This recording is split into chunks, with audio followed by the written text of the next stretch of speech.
तो हेलो दोस्तों, तो कैसे हैं आप सब। मेरा नाम कृष्णा मौर्य और मैं आप सबके ला दिया हूँ बोर्ड की क्लास। तो सबसे पहले मैं आज आप लोगों को सॉल्व कराऊंगा कक्षा 10 विज्ञान का जो वायरल मॉडल पेपर है जो इस साल का, वो मैं आप सबके ला दिया हूँ। तो आप सब जानते हैं 3 घंटे 15 मिनट का आपको समय मिलता है, जिसमें 15 मिनट पढ़ने के लिए दिए जाते हैं प्रारंभ के। और इसमें प्रश्न पत्र में 2 खंड विभाजित रहते हैं, पहला एक और दूसरा ब। जो एक रहता है इसमें पहले में एमसीक्यू आता है, दूसरे वाले में लिखने को मिलता है हम लोग को। और खंड और तथा ब 3 उपखंडों में बटा हुआ है, फिजिक्स केमिस्ट्री बायो। और इसमें बहुविकल्पी प्रश्न होते हैं और एक प्रश्न के आपको 1 नंबर मिलते हैं सही करने पे। तो ले चलते हैं आप सबको सबसे नीचे प्रश्न के ले चलते हैं। तो उपखंड पहला बहुविकल्प में 2 पृष्ठों से घिरा हुआ कोई पारदर्शी माध्यम जिसका दोनों पृष्ठ गोलीय है तो क्या कहलाता है। तो मैं आप सबको बता दूं, जो ऑप्शन नंबर पहला है गोलीय दर्पण, दूसरा है त्रिज्या, तीसरा है गोलीय लेंस, चौथा है समतल दर्पण। तो इसका जो राइट आंसर हो जाएगा गोलीय लेंस।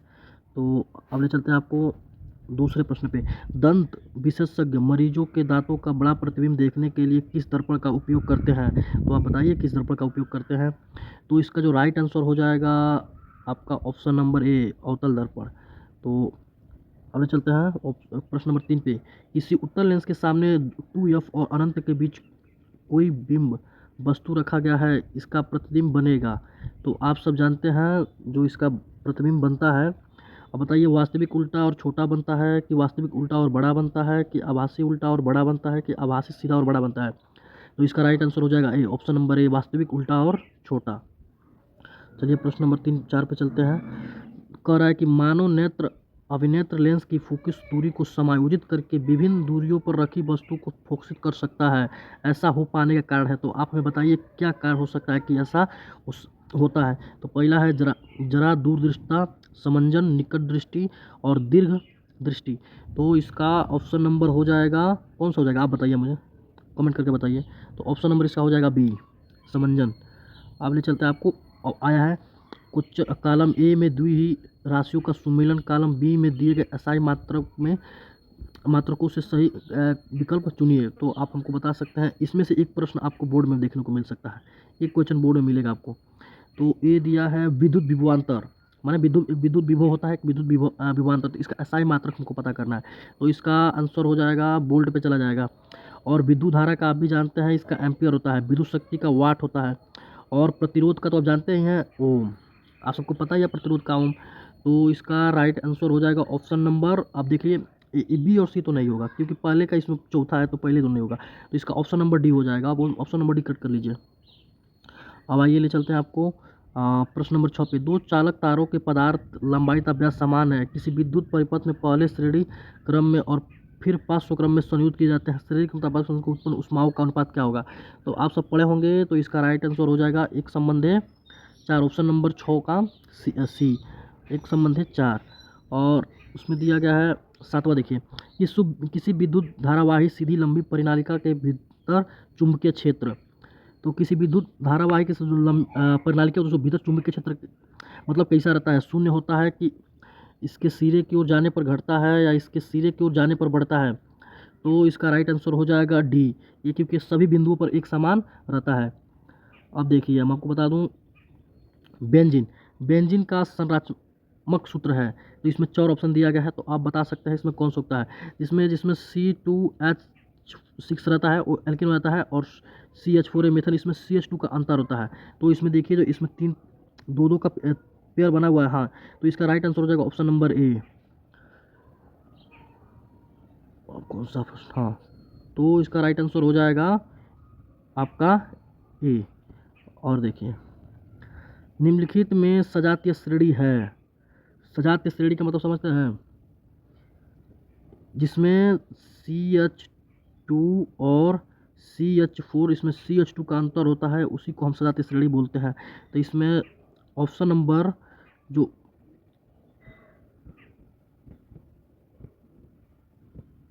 तो जो नौवा कह रहा है निम्नलिखित में सजातीय श्रेणी है, तो आप देख लीजिए जो एक समान का मतलब इससे हाइड्रोजन हो और कार्बन का जो समान श्रेणी हो। तो इसमें देखिए ऑप्शन नंबर ए देखिए जिसमें समान है, और ऑप्शन नंबर चौथा देखिए इसमें समान है, इसमें CH2 का अंतर हो जाता है, इसके लिए समान। तो ऑप्शन नंबर इसका नौवा का जो आंसर हो जाएगा वो बी हो जाएगा, 1 और 4 इसका राइट आंसर हो जाएगा।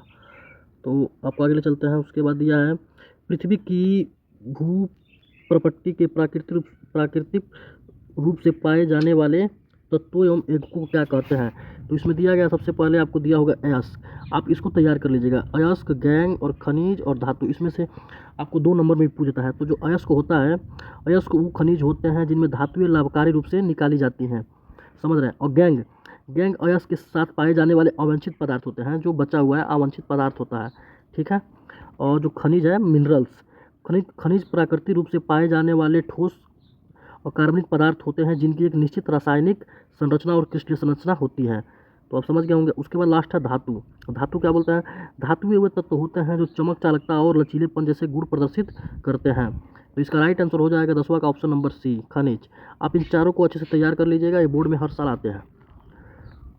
अब देखिए 11, ऑप्शन नंबर 11, दांतों का क्षय कब प्रारंभ होता है। तो मुंह का पीएच 5.5 से अधिक होने पर नहीं।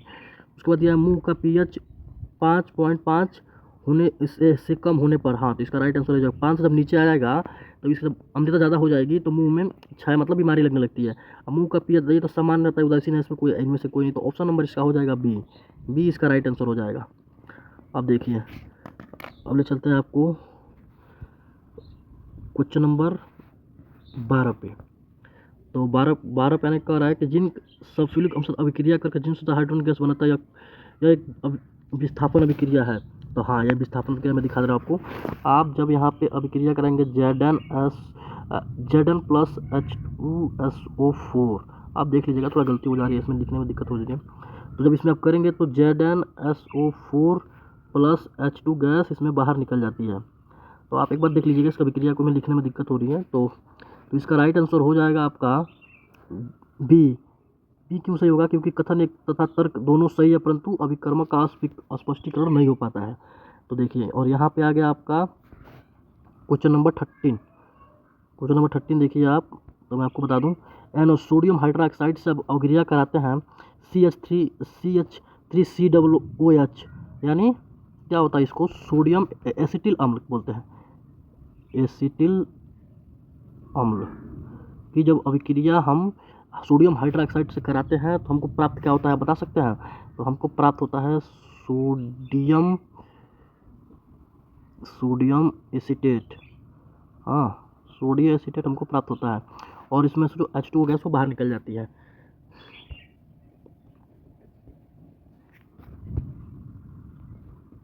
और मैं आगे आपके लिए चलता हूँ क्वेश्चन नंबर 13। क्वेश्चन नंबर 13 तो हो गया। 14 पे चलते हैं। 14 पे चलते हैं हम लोग। कह रहा है कि अंतःश्वसन के दौरान वायु प्रवाह का सही मार्ग कौन सा है। तो आप हमें बताइए कौन सा सही मार्ग है। नासा द्वार से कंठ में जाता है, नहीं। ग्रसनी में जाता है, नहीं। श्वसन नली में जाता है, फेफड़े में जाता है, नहीं। गलत है, ये पहला ऑप्शन तो गलत है।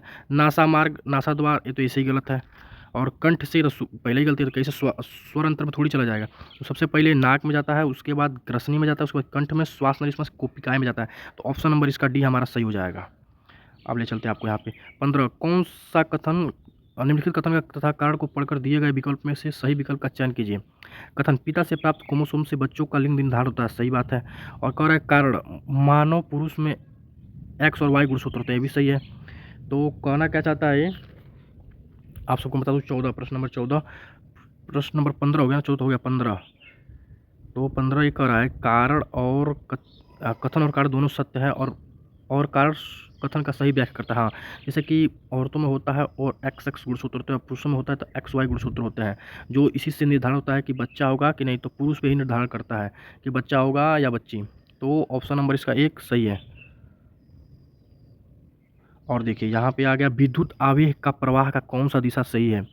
तो आप देखिए इसमें होता यह है कि, और मैं आप सबको अच्छे से बता देता हूँ, तो जो इसमें ऑप्शन नंबर सी है वही राइट है। अब मैं बता रहा हूँ कि ऑप्शन नंबर सी राइट है, क्योंकि जो ये होता है ना, ये सबसे पहले जाता है डेंड्राइट, उसके बाद ऐसे चला जाता है। डेंड्राइट के बाद जाता है कोशिका पिंड में, देखिए लिखने का नहीं बन रहा है इसमें, कोशिका पिंड।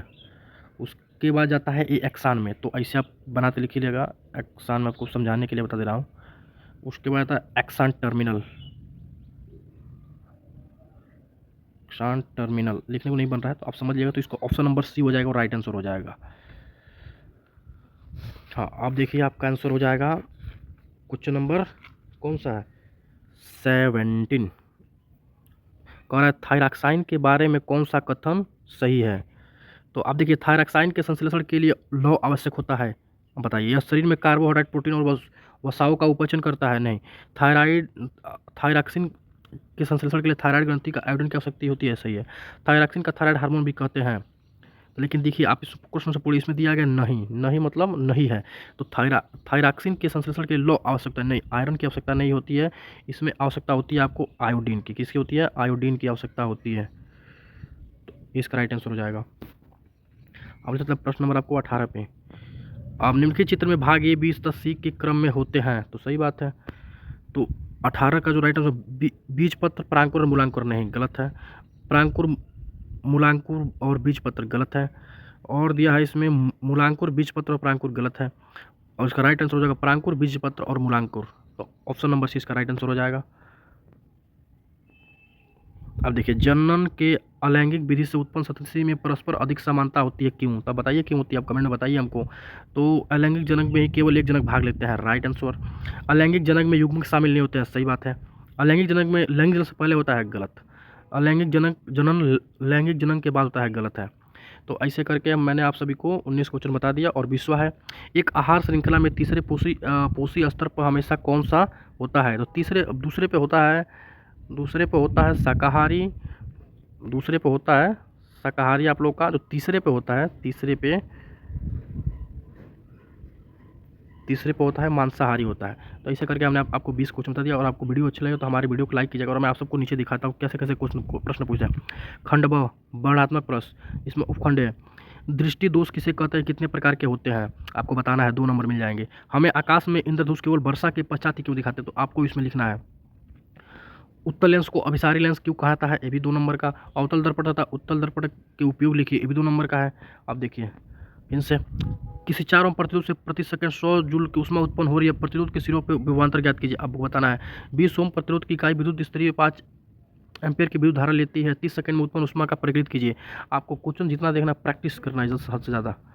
उसके बाद क्या हो रहा है प्रश्न नंबर 4, 2 चुंबकीय क्षेत्र रेखाएं एक दूसरे को परिच्छेद क्यों नहीं करती हैं, तो आप बता सकते हैं क्या इस करते हैं। चुंबकीय क्षेत्र रेखाओं के गुण लिखिए, आपको मतलब गुण लिखना है चुंबकीय क्षेत्र। और कह रहा है किसी चुंबकीय क्षेत्र में स्थित विद्युत धारावाही चालक आरोपित बल अधिकतम होता है, बताना है। या अथवा में आप ये भी कर सकते हैं, फ्यूज तार विद्युत साथियों का बचाव किस प्रकार होता है। धारावाही परिनालिका के उपयोग द्वारा किन अवस्थाओं में अस्थायी विद्युत चुंबक प्राप्त किया जाता है। परिपथ आरेख खींचकर उत्तर स्पष्ट कीजिए। अब देखिए इसका राइट, अब इसको क्या करना है, अभिक्रिया के लिए संतुलित समीकरण लिखिए। अब दिया तनु सल्फ्यूरिक अम्ल दानेदार जिंक के साथ अभिक्रिया करता है, आप बताएंगे तो हम आगे वाले वीडियो में इन सबका संतुलित समीकरण लिख के दिखा देंगे आपको। तनु हाइड्रोलिक अम्ल और मैग्नीशियम पट्टी के साथ अभिक्रिया करता है। नाइट्रोजन गैस के संयोग से करके अमोनिया बनाता है। हाइड्रोजन सल्फाइड गैस का आयु में दहन होने पर जल एवं सल्फर डाइऑक्साइड बनता है। और देखिए कितना अच्छा प्रश्न था, 1-1 नंबर का 4 प्रश्न मतलब अंक का है। और देखिए निम्नलिखित कारण बताइए, प्लेटिनम सोना एवं चांदी का उपयोग आभूषण बनाने के लिए किया जाता है। निष्कर्षण प्रक्रम में कार्बोनेट एवं सल्फाइड अयस्क का ऑक्साइड्स में परिवर्तित किया जाता है। ससंयोजी आबंध किसे कहते हैं, ससंयोजी के 2 लक्षण लिखिए, आप आराम से लिख सकते हैं। उसके बाद निम्नलिखित यौगिकों के IUPAC नाम लिखिए। CH3 CH2 CHO, CH3 CO CH3। और कठोर जल के साबुन से उपचारित करने पर झाग की निर्मा समझाइए, आप आराम से बता सकते हैं। अब देखिए ये तो बहुत इंपॉर्टेंट है, हर साल या तो इसको आप इंपॉर्टेंट लिखा लीजिए, मोस्ट इंपॉर्टेंट लिख लीजिए आप इसको। विकृत गंधिता, रेडॉक्स अभिक्रिया और एस्ट्रीकरण अभिक्रिया, ये तो हर साल आता है किसी न किसी साथ सेट में, किसी न किसी मतलब सेट में आ जाएगा। और आपको लिखता है जैव निम्नलिखित और गैर जैव निम्नलिखित पदार्थों के बीच अंतर बताइए, इनके उदाहरण लिखिए। उसके बाद आपका हो गया निम्नलिखित चित्र के अंतरस्थावी ग्रंथियों का नामांकित चित्र कीजिए, आप भी कर दीजिएगा इसको। मतलब ग्रास नली, वायु कुपिका, जो वायु पिंड सब इसमें दिया है, तो आप इसको नामांकित, इतना तो आसान है, आप पढ़ के जाएंगे तो आराम से कर देंगे। और ये देखिए आप कितना अच्छा क्वेश्चन, इस निम्नलिखित गद्यांश को पढ़कर प्रश्नों के उत्तर दीजिए। आपको पढ़ कर दिया लिंग निर्धारण वंशावृत्त कैसे हो सकता है, मानव बच्चों का लिंग निर्धारण कैसे हो सकता है, तो आप ये बता सकते हैं। जब XX और XY गुणसूत्र मिलते हैं तो इसमें लिंग के अंदर ए महिला होती है और ए फीमेल का है, ए मेल का गैमेट होता है। तो आप जब इसमें से कराएंगे तो XX मिलेगा, इसमें लड़की की संभावना है, और इसमें XY तो इसमें लड़का हो सकता है। तो ऐसे करके आप अभिक्रिया करा सकते हैं, आपको पता चल जाएगा। अभिक्रिया नहीं क्रॉस करा सकते हैं तो पता चल जाएगा आपको। उसमें दिया है मानव आहार नाल का आरेख बनाइए और उसमें निम्नलिखित भागों के नामांकित चित्र का मुख्य गणिका हमारी छोटी हथ, मतलब आहार नाल का आपको आरेख बनाना है और उसमें भागों का नामांकित चित्र करना है। और स्त्री केसर का स्वच्छ नामांकित आर्गन, तो उसमें परिनालिका की वृद्धि और बीजाणु उसका प्रवेश करता है, दिखाइए। देखिए, अब यहाँ पे ख़त्म करते हैं। आप सबको मैंने बहुत अच्छे से बताया है, और माफ़ कीजिएगा क्योंकि अभी हम शुरू से आप सबको बता रहे हैं, और मैं 10th में 2023 में पास किया हूँ, तो मैं आप सबको गारंटी लेता हूँ कि आपको बहुत अच्छे परसेंटेज लाने की उम्मीद रखते हैं आप सब।